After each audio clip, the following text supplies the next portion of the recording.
കാലം എന്തൊരരസികനാ. വിരസതയുടെ പ്രളയത്തിൽപ്പെട്ട് മുങ്ങിത്താവുമ്പോ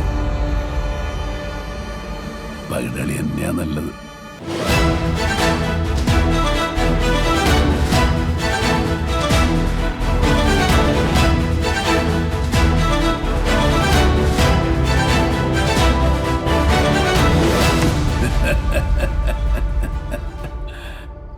നിനക്ക് 2 തവണ വിധി പണയം വെച്ച് കളിക്കാൻ പറ്റില്ല.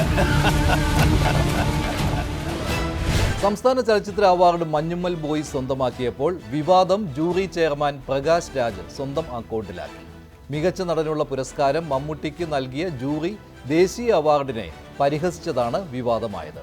പ്രകാശ് രാജിന്റെ രാഷ്ട്രീയമാണ് സംസ്ഥാന അവാർഡിൽ പ്രതിഫലിച്ചതെന്ന വിമർശനത്തിന് ഇത് കാരണമാക്കി. റാപ്പർ വേടൻ കൂടി പുരസ്കാര ജേതാക്കളുടെ പട്ടികയിൽ ഇടം പിടിച്ചതോടെ മികവിനേക്കാൾ രാഷ്ട്രീയം ചർച്ചയിൽ മേൽക്കൈ നേടി. I don't mind saying that National Film Awards are compromised. And I'm so happy to be a jury chairman of Kerala because when they called me, they said, we need an outsider who's experienced and we will not poke our hands into it and then we will let you take a decision. You know, that is not happening in the National Awards and we see it when files and piles are getting awards. We know what is it. And I think if such sort of a jury and such of a national government, they don't deserve Mamukka.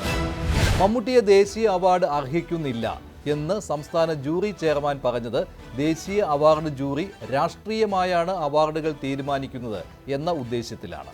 സംസ്ഥാന അവാർഡിൽ ഒരിടപെടലും ഉണ്ടായിട്ടില്ലത്രേ. എന്റെ അറിവിൽ ഞാൻ പ്രാഥമിക jury അംഗമാണെന്ന് ഞാൻ ആദ്യമേ പറഞ്ഞു. പക്ഷേ final ജൂറിയിൽ എന്താണ് നടക്കുന്നതിനെ കുറിച്ച് കൃത്യമായ ബോധ്യം, എന്താണ് നടക്കുന്നത് എന്നതിനെ കുറിച്ച് കൃത്യമായ ബോധ്യമുള്ള ഒരാളാണ് ഞാൻ.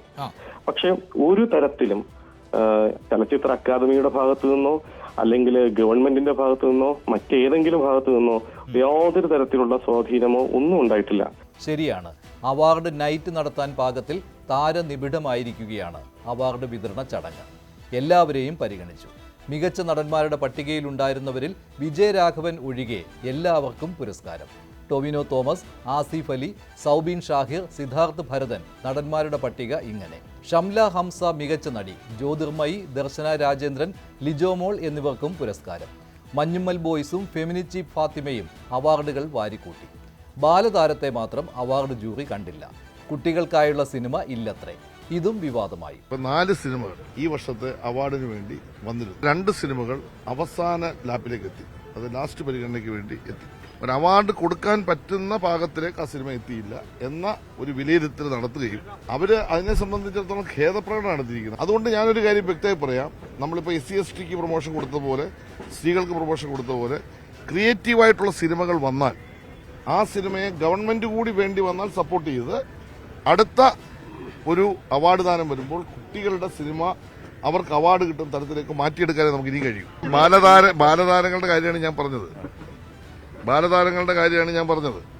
ആ പറഞ്ഞതിനകത്ത് അതിന് അവാർഡ് കൊടുക്കാൻ പറ്റിയ തരത്തിൽ ക്രിയേറ്റീവായിട്ടുള്ള ഒരു അഭിനയം അവര് കണ്ടില്ല. ഏത് പുരസ്കാരത്തിലും മികവിനൊപ്പം അല്ലെങ്കിൽ അതിനുമപ്പുറം അവാർഡ് നിർണയ സമിതിയുടെ താൽപ്പര്യവും കടന്നുവരും.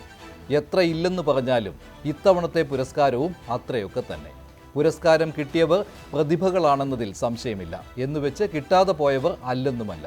എന്നാൽ അവാർഡ് പ്രഖ്യാപന വേളയിൽ തന്നെ ജൂറി ചെയർമാൻ തൻ്റെ രാഷ്ട്രീയം വിളിച്ചു പറയുമ്പോൾ സ്വാധീന ഘടകങ്ങൾ ഇല്ലെന്ന് പറഞ്ഞ് നല്ല പിള്ള ചമയേണ്ട കാര്യമില്ല.